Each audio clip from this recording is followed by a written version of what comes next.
Daripada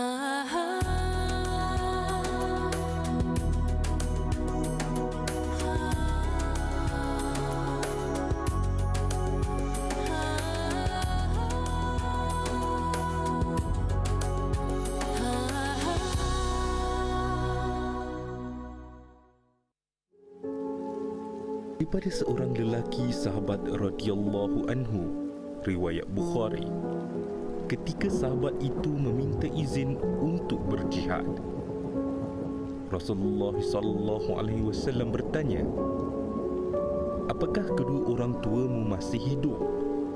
Apabila dijawab ya, baginda bersabda, "Kepada keduanya lah kamu berjihad." Mengapa aku, ya Allah? Kenapa aku? Aku penat sangat. Tapi, kalau ini takdirku, kalau ini jalan yang perlu aku hadapi, aku redha, ya Allah.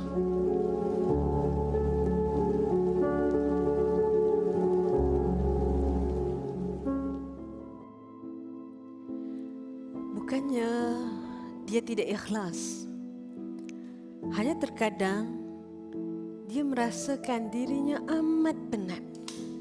Penat menjawab soalan orang yang tak pernah ditanya pun kepada orang-orang yang lain. Penat dipandang kuat, sedangkan bahu ini sudah lama memikul beban. Dia cuba untuk ikhlas menjaga, ikhlas berkorban, ikhlas bertahan. Tetapi ada harinya, ikhlas itu juga perlu dipujuk. Bila diam, dikata redha. Padahal kita cuma tak tahu cara meluah tanpa dipersalahkan. Bila bersuara dituduh kurang ikhlas, seolah-olah ikhlas itu bermakna engkau tak boleh letih, engkau tak boleh terluka. Hakikatnya, ikhlas itu bukan hilang rasa, bukannya mati emosi. Tapi ikhlas itu terus berbuat baik walaupun hati sedang berperang, hati sedang berjuang. Dan jika hari ini kita mengeluh, itu bukan kerana kita menyesal, cuma kerana kita adalah manusia yang sedang penat dengan ujian yang datang tanpa henti. Pesan pada diri, ujian ikhlas ini mungkin akan membawa kita ke syurga nanti.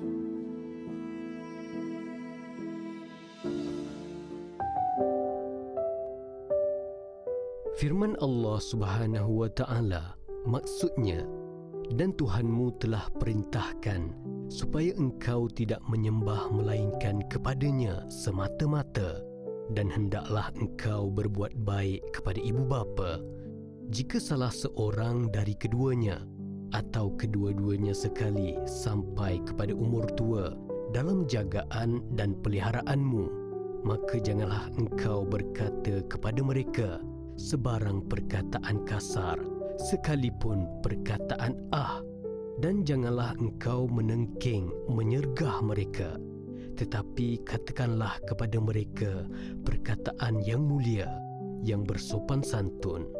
Al-Isra ayat 23.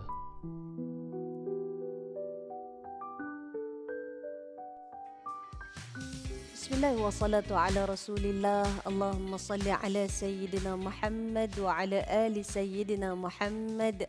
Qala rabbi shrah li sadri wa yassir li amri wahlul 'uqdatam min lisani yafqahu qawli.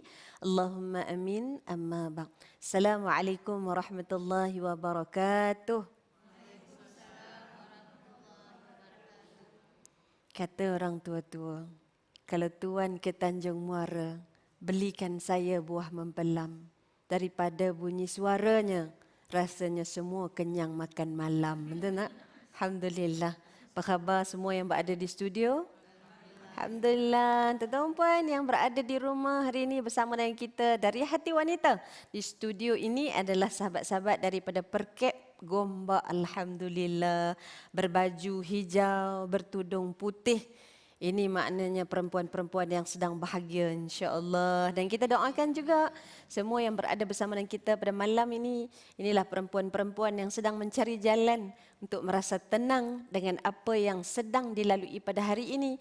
Kerana cara untuk kita bahagia itu kata ulama mesti bermula dengan tenangnya dada. Dengan lapangnya hati, barulah perasaan-perasaan yang baik-baik itu datang untuk kita memperbaiki diri. InsyaAllah. Baik tuan-tuan dan puan, malam ni kita berada di studio amat istimewa. Kalau tadi kita dah tengok dah, ada bingkisan cerita tentang inilah sebahagian daripada titik-titik hidup menjadi seorang wanita. Kadang-kadang kita diuji dengan keikhlasannya. Maka malam ni mengambil tajuk saat diuji dengan keikhlasan. Yang kadang-kadang berlaku pada titik-titik kehidupan. Kita diuji dengan orang yang tersayang. Kita diuji dengan pasangan. Kita diuji dengan ibu dan ayah. Bahkan kadang-kadang ujian juga datang melalui anak-anak. Lalu yang malam ini akan kita bahaskan tentang bila kita diuji dengan benar-benar ujian itu datang pada titik kita mengatakan kita ikhlas. Maka apa yang patut kita lakukan? Sebab hari ni yang duduk depan saya ni saya rasa dah jauh berjalan yang sampai hari ni mungkin kita pun tertanya-tanya. Tak sangka kita boleh sampai ke detik ini kan? Mungkin kita pun tak terfikir, kita kata kita diuji dengan suami, kita diuji dengan mak ayah, kita diuji dengan anak. Tapi sampai hari ini ada orang mungkin tak sangka, ya Allah khidmat pada suami sampai hari terakhir suami sebelum dia pergi buat selama-lamanya. Kita komplain, kita kata kita tak larat jaga mak ayah. Tapi akhirnya yang duk komplain itulah tetap buat juga, betul tak? Jadi sebab itu malam ni kita nak tengok orang perempuan ni, apa yang boleh kita buat, apa yang boleh kita lakukan. Kerana hari ini ada orang mengatakan, kalau kita buat benda baik, kita tak boleh mengeluh. Kita tak boleh merungut. Kita tak boleh komplain. Itu semua tanda-tanda kita tak redha. Adakah betul Islam macam tu? Kita akan kupas satu persatu. Dan penonton yang berada di rumah, boleh hubungi kami di talian 032276 0144 untuk meluah sebarang perasaan ataupun berkongsi cerita untuk kita jadikan sebagai pelajaran insya-Allah. Baik, sebelum saya pergi lebih jauh lagi, saya nak tanya yang ada dalam studio ni. Siapa yang pernah ada pengalaman jaga mak ayah yang sakit? Cuba angkat tangan. Ada tak? Oh, ramai. Siapa yang ada pengalaman jaga mak ayah mertua yang sakit? Dah kurang sikit dah. Siapa yang ada pengalaman jaga suami yang sakit? Lagi sikit. Alhamdulillah. Ini semua kalau ditunjuk dan ditanya, saya yakin semua ada cerita. Jadi saya kejap lagi saya nak panggil siapa-siapa, rakan-rakan ramai-ramai yang angkat tangan 3-4 kali tadi tu. Kita nak kongsi tentang bagaimana sukar dan susahnya. Bukan sekadar kita nak menguruskan orang sakit, tapi menguruskan hati kita yang sakit. Sebab akhirnya pada banyak keadaan menjaga orang yang sakit itu bukan jaga orang yang sakit saja. Kita pun kita kena jaga. Kadang-kadang kita kata kita ni gagal jaga. Kita ni adakah kita anak derhaka? Kenapa kita diuji dengan macam ni? Adakah kita saja kena mengalah? Kenapa bila kita penat tak ada siapa pun yang peduli? Inilah yang kita nak sebut pada permulaan dari hati wanita ni. Ada perasaan-perasaan yang kadang-kadang dia datang sekali lalu je. Bukan kerana kita jahat. Kita dah khidmat pada mak ayah bertahun-tahun dah. Tapi kadang-kadang walaupun bertahun-tahun, itu yang menyebabkan kadang-kadang kita jadi rasa penat. Dan penat itu diujinya itu bila waktu kita kata kita nak khidmat untuk mereka. Maka kerana itu kita tengok bagaimana cara sirah ajarkan kepada kita. Sebut tentang ikhlas. Bentuk-bentuk keikhlasan itu akan datang pada setiap laluan. Kita kata kita nak tolong suami. Tapi pada waktu kita rasa nak tolong, itulah Allah Ta'ala bagi ujian. Suami mungkin tiba-tiba sakit dan sebagainya. Kita sebut kita nak jadi orang yang paling ikhlas dengan ibadah kita. Tapi tiba-tiba Allah bagi ujian sakit lutut. Maka ikhlas tak kita untuk bangun tetap beribadah kepada Allah Azza wa Jalla. Ikhlas Nabi Ibrahim misalnya. Dia ikhlas. Allah uji keikhlasan dia 86 tahun. Ujian keikhlasan nak tunggu tibanya anak yang dikasihi melalui Siti Hajar yang kita kenal semua cerita dia. Tak cukup sekadar itu, Allah Ta'ala uji lagi keikhlasan. Uji keikhlasan Nabi Ibrahim dengan cara apa? Sampai masa bila anak tersebut hampir dilahirkan. Ada riwayat mengatakan sudah pun dilahirkan. Dalam keadaan baru sahaja lagi dilahirkan. Turun perintah supaya ditinggalkan di padang pasir. Tinggal di padang pasir dalam keadaan tak ada orang. Dalam keadaan itu bukan laluan-laluan pedagang. Dalam keadaan tak ada siapa pun yang nak bagi makan. Tapi begitu orang yang ikhlas, taatnya taat tanpa sebarang syarat. Sakit tak hati rasa-rasa kalau sampai titik tu? Sakit tak? Sakit. Susah tak? Bukan sakit hati yang sakit hati marah ke orang tak. Tapi kita rasa sakit hati kerana kita terpaksa buat benda yang kita kadang-kadang kita tak suka. Kita tak suka marah-marah.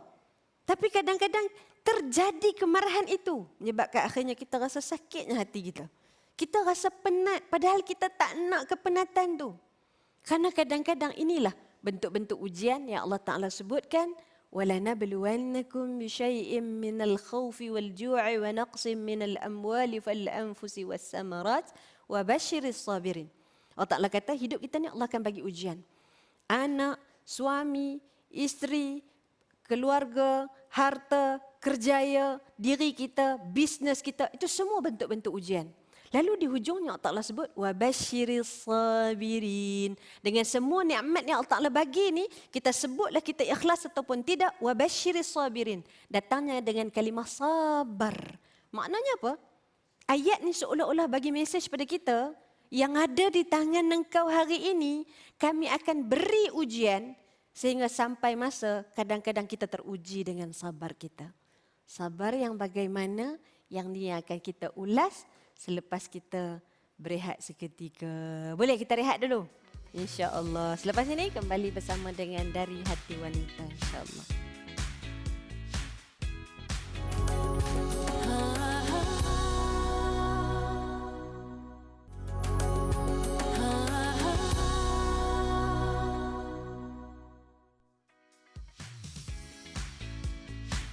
Allahumma salli ala Sayyidina Muhammad wa ala ali Sayyidina Muhammad. Alhamdulillah, summa alhamdulillah, syukur Allah bagi kita malam ni dapat bernafas secara percuma. Walaupun pada wajahnya kelihatan letih, belaka-belaka yang berada di studio, sahabat-sahabat kita daripada Perkip Gombak, alhamdulillah, terima kasih bersama dengan kami dan juga yang berada di rumah. Mudah-mudahan semua wanita-wanita yang istimewa Al-Hijrah wujudkan dari hati wanita. Moga-moga Allah berikan hati yang tenang, dada yang lapang untuk semua perempuan-perempuan yang sedang menyaksikan saat ini, insya-Allah.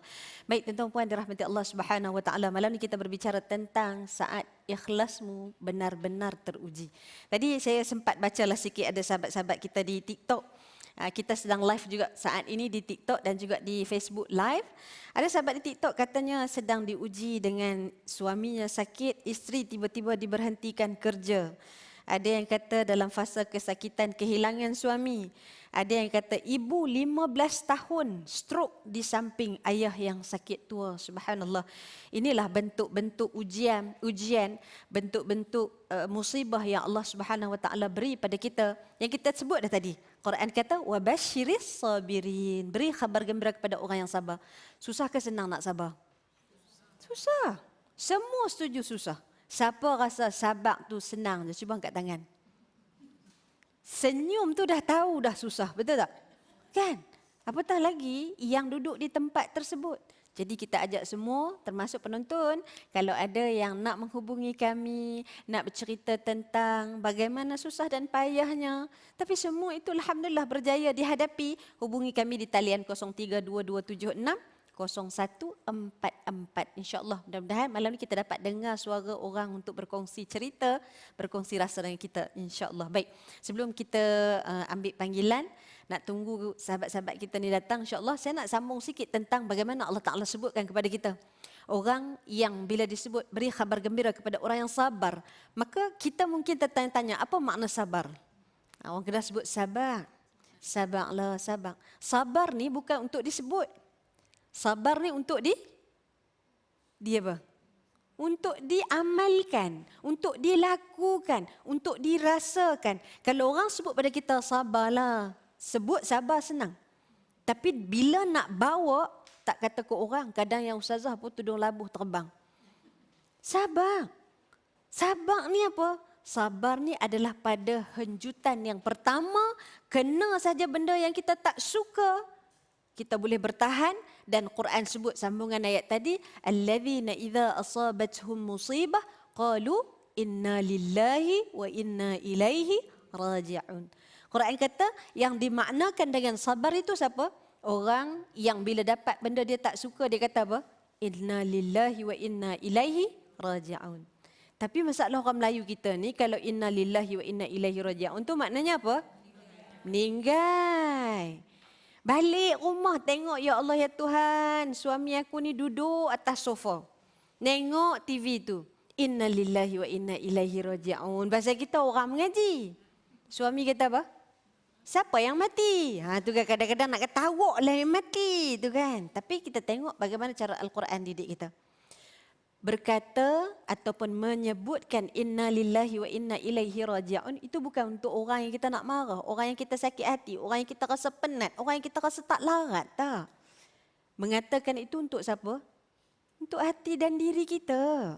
Kita sedang berbisik pada hati, inna lillahi wa inna ilaihi raji'un. Ya Allah, daripada Engkau lah kami datang, kepada Engkau kami kembali. Engkau yang mendatangkan masalah ini, Engkau yang menunjukkan kami jalan keluarnya. Itu inna lillah. Maka kerana itu menguruskan mak ayah, termasuklah mak ayah mertua. Yang kalau mak ayah sendiri pun ramai tak sanggup nak jaga, apatah lagi mak ayah mertua. Siapa yang sedang diuji dengan keadaan dan situasi begini, pertama, kita adjust sikit cara kita melihat. Adjust yang bagaimana daripada kita mengatakan, kenapa mesti aku? Kenapa orang lain tak buat? Saya suka untuk ajak tengok bagaimana cara Al-Quran ajarkan kepada kita. Tukar kepada Allah yang pilih aku. Allah nak jadikan aku masuk ke syurga dengan jalan kebaktian kepada kedua ibu bapa. Ni Nabi SAW sebutkan. Satu ketika Nabi nak naik mimbar. Ni kita nak dekat-dekat Ramadan dah ni kan. Pejam celik, seminggu lebih dah Ramadan. Tak sampai lagi 2 minggu kita nak puasa kan. Satu ketika Nabi nak naik mimbar, sahabat tengok, Nabi langkah, Nabi kata amin. Nabi langkah, Nabi kata amin. Nabi langkah lagi, sahabat dengar Nabi kata amin. Lalu sahabat tanya, apa yang Nabi aminkan? Nabi kata bila nak naik tadi, datang malaikat Jibril sebut kepada dia, mintalah perlindungan dengan Allah daripada menjadi orang yang celaka bila dia bertemu dengan Ramadan tapi tak diampunkan dosanya. Ni kena jaga-jaga. Satu, ni kita dah dekat-dekat Ramadan ni. Yang kedua, Nabi kata mintalah keampunan daripada Allah supaya engkau tidak menjadi orang yang celaka bila dibacakan selawat ke atas Nabi SAW, dia tidak berselawat ke atas Nabi sama-sama. Dan yang ketiga, mintalah perlindungan daripada Allah supaya tak termasuk dalam kelompok orang yang celaka bila dia ada ibu dan ayah tapi dia tak dapat masuk ke syurga dengan jalan kebaktian pada kedua ibu ayah yang sudah tua. Lalu saya sebut begini, kadang-kadang melihat cara pandang kita yang Allah beri untuk berkhidmat dan memberi bakti kepada ibu dan ayah, ini mungkin dia tak hilangkan penat, tapi dia mendatangkan rasa tenang. Tenang untuk kita buat. Penat tak? Penat. Penat ni tak payah tipu lah. Kalau orang tanya kita, letih tak? Biasa kita jawab apa? Bolehlah, gagah-gagah. Mulut boleh tipu, tapi hati boleh tipu tak? Tak boleh tipu. Jadi sebab itu, kita berbicara ni, pada malam ni, kita mengingatkan diri kita, penat tu tak hilang. Tapi, tenang itu datang. Tenang apa? Tak apalah orang lain tak mau buat. Aku anak ayah aku anak mak aku menantu mak ayah aku. Yang sampai masa, aku juga akan duduk di posisi mereka. Maka waktu tu, kita hanya berharap dan berdoa. Anak dan menantu kita buat yang serupa untuk kita. Tuhan tak pernah menzalimi hamba dia. Dalam satu ayat Al-Quran, Allah sebut tidak ada sehelai pun daun yang gugur ke bumi, melainkan Allah Ta'ala tahu di mana letak jatuhnya. Itu kita sebut daun. Hati kita ni, hak penat ni, berkali-kali penat ni, Allah nampak tak? Allah nampak. Jadi sebab itu kalau kita merasakan diri kita penat, itu bukan bermakna kita tak redha, tak. Kalau dah datang signal kita rasa kita penat, kita tak larat, itu tanda kita kena berhenti seketika. Berhenti seketika macam mana? Ini dia panggil jeda. Jeda ni maknanya apa? Kena ada sikit masa lapang untuk kita. Berhenti sekejap, urus mak ayah, pergi solat umpamanya. Sembahyang duha, kita buat zikir, ataupun orang bahasa orang hari ni dia panggil apa? Healing. Healing orang perempuan pergi mana? Depan saya ni. Pergi mana healing? Malu nak jawab tapi saya tolong jawab shopping. Betul tak? Pasal ada orang belakang nak bagi hint dah. Shopping tu kan. Tapi orang perempuan kita ni suka shopping ke? Tak suka shopping. Maknanya bagus siapa-siapa yang bini dia sertai perkep gombak. Maknanya memang tak suka shopping. Bagus. Lega suami-suami yang datang malam ni insya-Allah. Okey. Nampaknya kita dah dapat signal. Ada pemanggil yang berada di talian. Apa kata kita raikan? Assalamualaikum. Waalaikumsalam Ustazah. Ya, siapa di talian? Saya Safia dari Gombak. Silakan Puan Safia dengan perkongsiannya. Ustazah, sebenarnya saya nak kongsilah.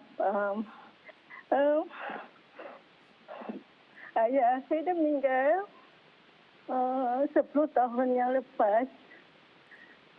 Masa tu saya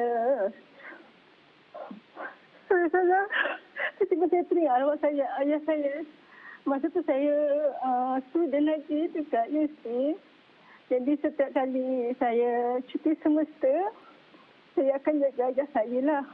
So kami 11 orang beradik. Alhamdulillah anak-anak arwah abah sama-sama menjagalah pergilah. Cuma saya duduk di KL dan yang lain jauh. Jadi saya lah yang akan jaga ayah setiap kali cuti semester. Jadi pengalaman saya bila jaga ayah saya dulu, dia garang, pernah pukul saya. Tapi bila dia sakit, saya tak tahu lah. Awak boleh lupakan rasa sakit, rasa dendam tu tak ada. Cuma bila jaga ayah masa sakit dan sifat baran dia tu ada. Bila kita kata abah tak boleh ni minum manis kan, dipaksa suruh saya juga beli minum air manis. Sampai air, saya ingat lagi momentum saya beli air kok, dia nak minum air kok. Saya cakap tak boleh ni bah, dia boleh campak botol air tu dekat katil sebelah. Saya rasa malu sama masa tu Ustazah. Tapi sebenarnya perkongsian saya lah, saya arwah abah pun dah tak ada dan rasa rindu tu tetap ada. Dan kalau boleh dia ada lagi, saya cuba nak berbakti lagi dengan dia. Baik, Masya Allah. Baik, terima kasih Puan Safia. InsyaAllah moga-moga inilah anak yang akan masuk syurga dengan khidmat kepada ayahnya insya-Allah. Saya yakin ramai lagi penonton-penonton kita juga berada di situasi yang sama. Kita bertenang dahulu, ambil nafas, kita berehat seketika. Kembali selepas ini kita akan menjawab persoalan kita bersama dengan Dari Hati Wanita insya-Allah.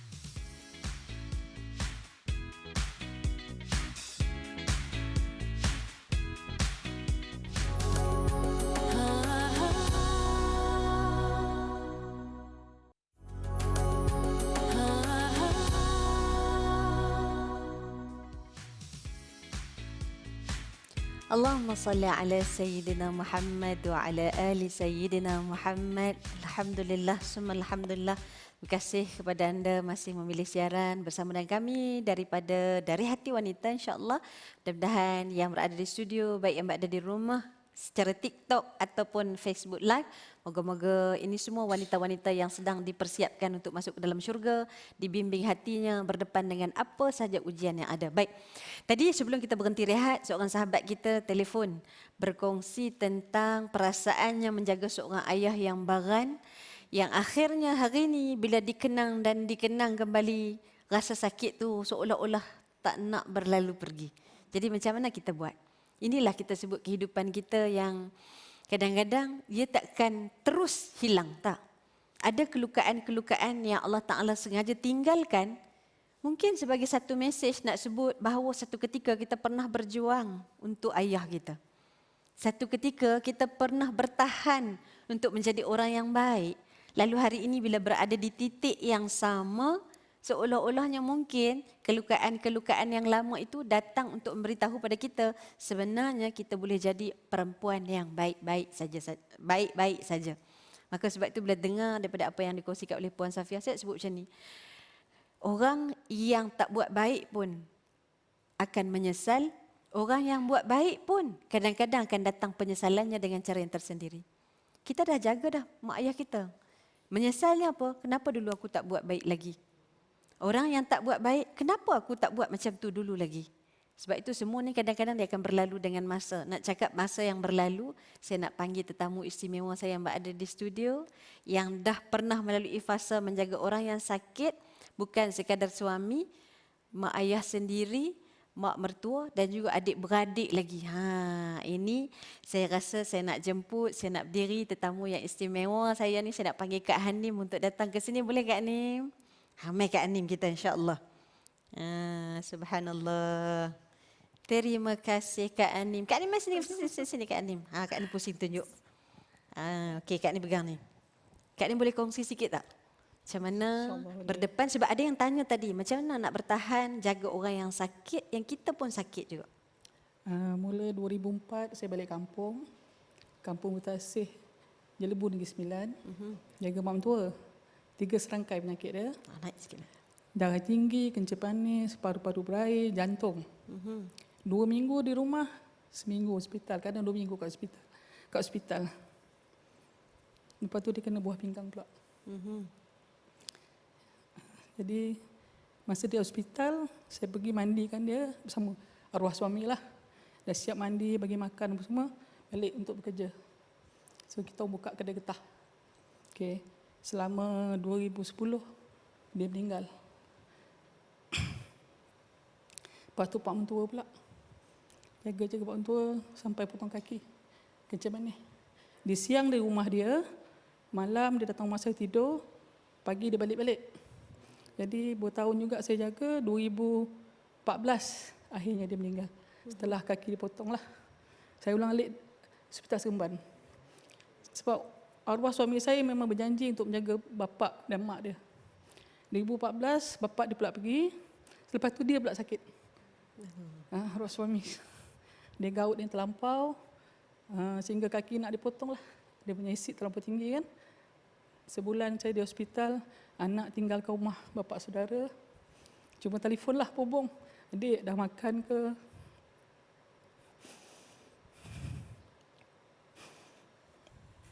...2015, suami saya pergi. Saya balik-balik kampung saya, mak pula. Jaga-jaga mak. 2017 abang saya accident. Dia tak ada anak. Dia saya yang ulang ke hospital Sedang.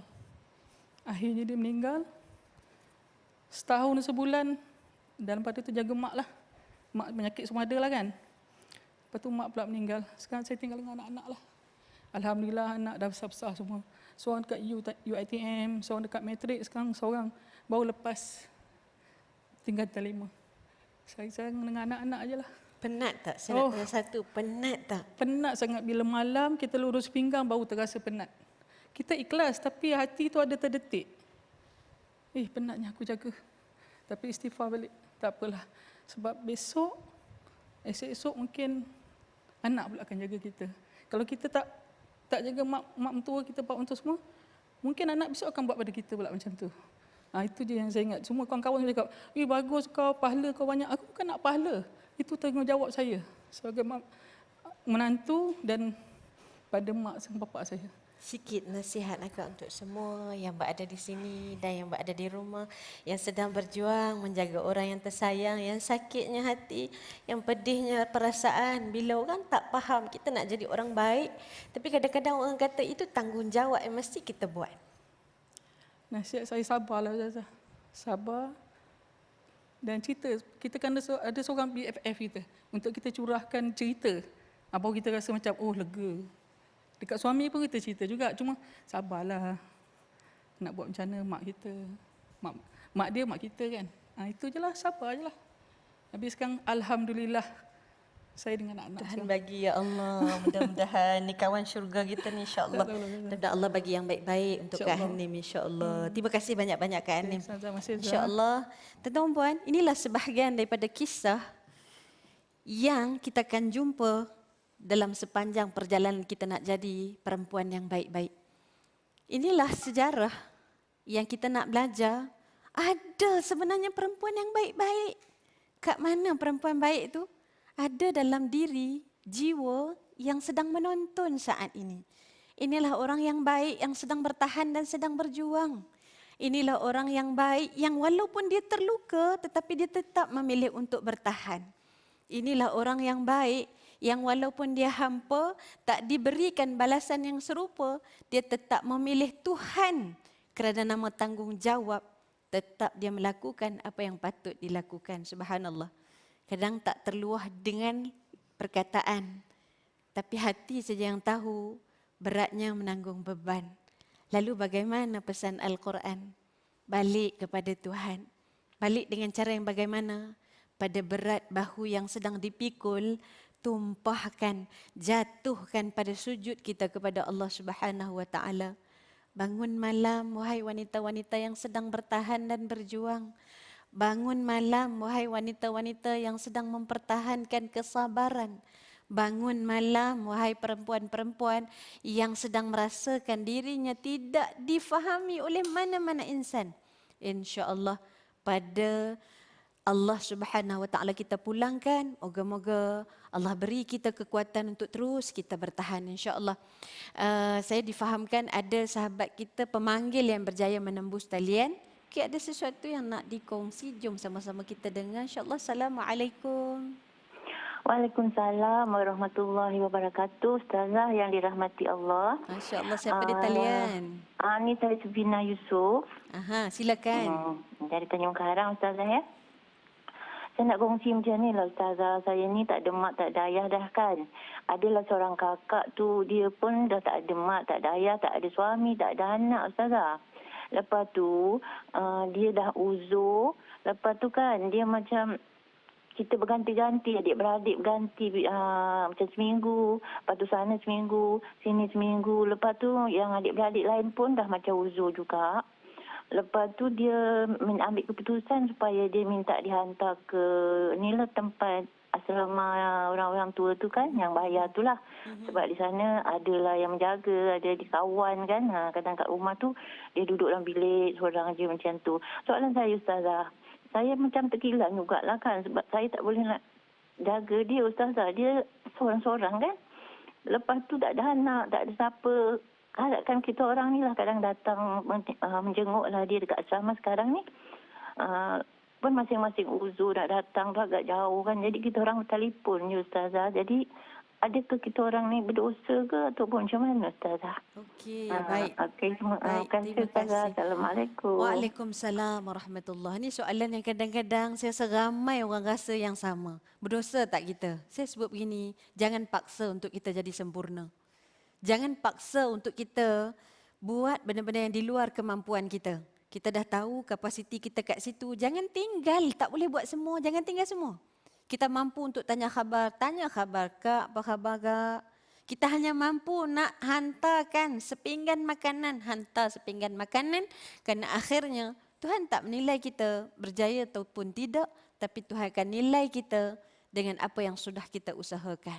InsyaAllah, mudah-mudahan Allah redha, Allah bantu kita semua. Kerana tengok seorang macam dah pegang tisu dekat tangan, kita nak rehat dulu seketika. InsyaAllah, kembali selepas ini bersama dengan Dari Hati Wanita.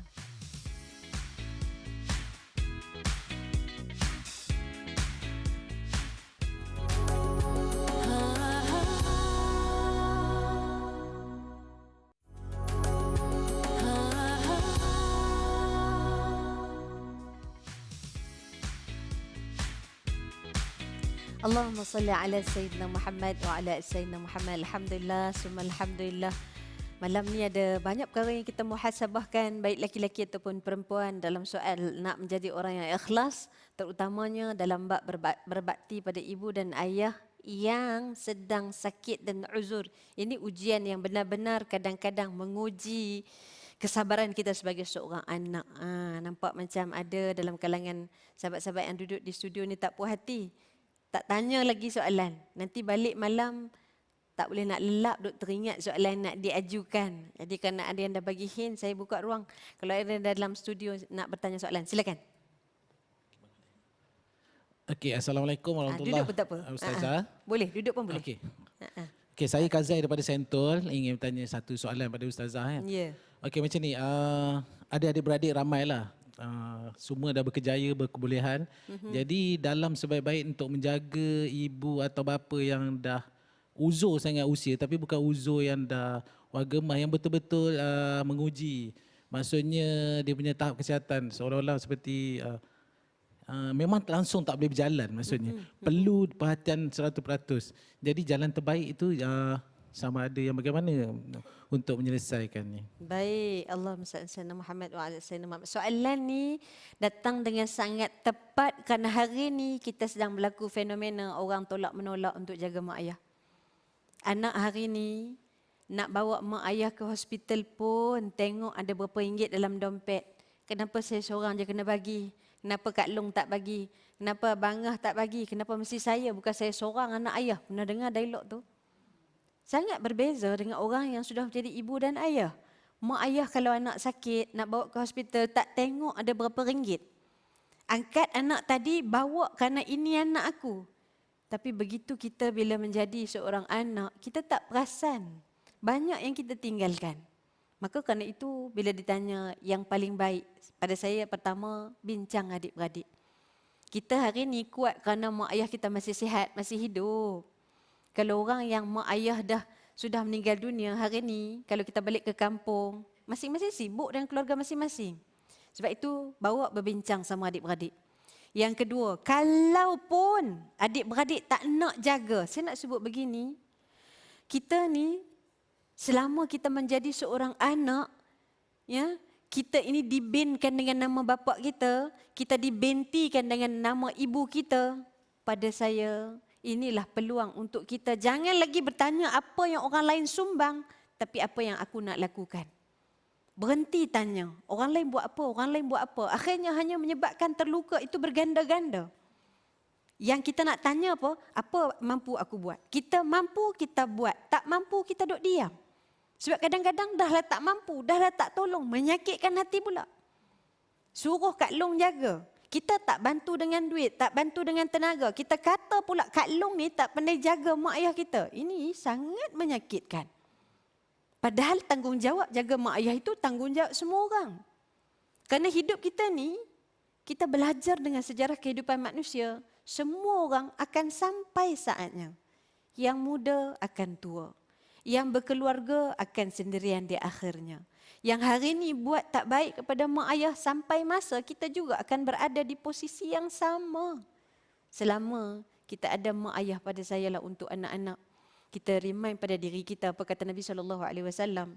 Kita ni jadi seorang anak, kendong mak pergi ke Mekah, bawa balik pun takkan mampu membalas walau satu helaan nafas mak nak bawa kita ke dunia. Ada sahabat kita di TikTok tanya, Ustazah, macam mana saya nak ubat hati yang terlalu sakit dengan dendam yang terlampau besar kepada mak ayah. Ini, subhanallah, kita tak menyalahkan anak-anak ini kerana masing-masing ada trauma yang sama, yang berbeza-beza. Jadi cara Islam ajar kepada kita bagaimana wasahibhuma fid dunya ma'rufa. Jahatlah macam mana pun mak ayah kalian. Quran kata wasahibhuma, temanilah mereka di dunia ini ma'rufa, dengan cara yang baik-baik. Sakit hati tak? Sakit hati. Pedih tak? Pedih. Luka tak? Luka. Kecewa tak? Kecewa. Kadang-kadang rasa pecah dada nak berdepan dengan mak ayah macam ni. Tapi bagaimana cara Al-Quran ajarkan kepada kita? Innallaha lama'al muhsinin. Allah bersama-sama dengan orang-orang yang berbuat baik. Selama kita niat yang baik-baik, kita buat yang baik-baik, maka insya-Allah moga-moga ia jadi kebaikan kepada kita di belakang. Sekalipun kita tak terlahir dalam keluarga yang baik-baik, kita masih boleh menjadi orang yang memulakan kebaikan pada keluarga yang Allah Ta'ala anugerahkan. Karena itu, wahai anak-anak, bagaimanapun ibu dan ayahmu, sekuat dan seluka bagaimanapun hatimu, Islam ajar kepada kita, wasahibhuma fid dunya ma'rufa. Telanlah kalau itu harga untuk kita masuk syurga. Ambillah kalau itu yang menemukan kita dengan Allah Azza wa Jalla. Peganglah hati kita ini, bisik kuat-kuat, yang sakit, yang penat, yang terluka, yang kecewa, yang hampa. Ini semuanya akan dibentangkan di hadapan Allah Azza wa Jalla. Mungkin bukan solat yang bawa kita masuk ke syurga. Sabar kita dengan ibu ayah. Rupanya ini laluan yang Tuhan bina untuk kita masuk ke dalam syurga bertemu dengan Allah Azza wa Jalla. Wahai anak, selama engkau menjadi seorang anak, takkan pernah rugi engkau memberikan bakti pada ibu ayah yang sampai masa akan pergi meninggalkan kita. Hidup ini hanya singkat. Di hayat yang hanya sekali ini, mintalah dengan Allah Subhanahu wa taala supaya Allah beri kekuatan kepada kita untuk kita jadi orang yang berbakti kepada kedua ibu bapa, untuk kita jadikan hayat ini benar-benar bermakna. Hidup terlalu singkat untuk dipenuhi dengan dendam. Hidup ini terlalu singkat untuk kita tidak hendak memberi kemaafan. Yang kita beri kemaafan itu bukan untuk orang, untuk kita rasa tenang, untuk kita rasa bahagia, untuk kita sampai saatnya nanti berada di titik yang sama, maka ada orang-orang insan-insan lain yang sudi nak memaafkan kita. Maka kita berdoa kepada Allah, moga-moga malam ini Allah melembutkan hati kita, memberikan kepada kita hati yang tenang, dada yang lapang, untuk benar-benar kita memaafkan ibu ayah dan diri kita, untuk kita menguruskan kedua ibu bapa kita, insya-Allah. Baik, jom kita tutup sama-sama dengan doa. Moga-moga doa ini Allah Subhanahu wa taala kabulkan. A'udzubillahi minasyaitonirrajim. Bismillahirrahmanirrahim. Alhamdulillahirabbil alamin, wassalatu wassalamu ala asyrafil anbiya'i wal mursalin wa ala alihi wa sahbihi ajma'in. Ya Allah, di malam yang penuh barakah ini, ya Allah, kami tadahkan tangan kami ini, wahai Allah, dengan tangan yang dulunya mungkin pernah berkhidmat untuk ibu dan ayah, tapi dalam hati kami kadang-kadang terasa sakit, terasa luka dengan apa yang dilakukan oleh mereka. Lalu malam ini, wahai Allah, izinkan kami untuk kami merasa bahagia dengan usaha yang sudah kami mulakan, wahai Allah. Bantulah kami untuk kami ikhlas dengan apa yang sedang kami perjuangkan, wahai Allah. Bantu kami di hayat yang hanya sekali ini, wahai Allah. Bantu kami di sisa hayat yang berbaki ini, wahai Allah. Kami hanya ingin menjadi anak-anak yang masuk syurga sekeluarga, ya Allah. Kami hanya ingin menjadi perempuan-perempuan yang bertahan dengan ujian pasangan ini, wahai Allah. Ya Allah, kalaulah luka ini yang membawa kami untuk kami bertemu denganmu, wahai Allah, jadikan hati kami tenang, dada kami lapang untuk mengambil ujian-ujian ini, wahai Allah. Bawalah kami, wahai Allah, dengan laluan luka dan kecewa ini, wahai Allah, untuk kami masuk ke dalam syurga menikmati dengan kegembiraan yang tidak ada pengakhirannya, wahai Allah. Berikan kami hati yang sabar, ya Allah, di sedikit lagi hayat yang berbaki, ya Allah, sebelum mata ini tertutup buat selama-lamanya, wahai Allah. Ikhlaskan kami, wahai Allah. Ikhlaskan kami, wahai Allah. Ikhlaskan kami, wahai Allah. Rabbana atina fid dunya hasanah wa fil akhirati hasanah wa qina azaban nar. Wa sallallahu ala sayyidina Muhammad wa ala alihi wa sahbihi ajma'in. Walhamdulillahi rabbil alamin. Kasih semua, mudah-mudahan Allah jaga kita semua. Sampai kita jumpa lagi dari Hati Wanita minggu depan. Assalamualaikum warahmatullahi wabarakatuh.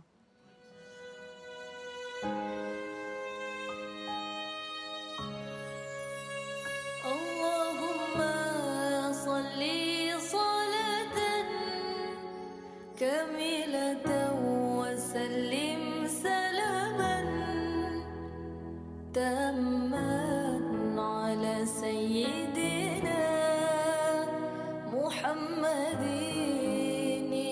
alladhi tanhallu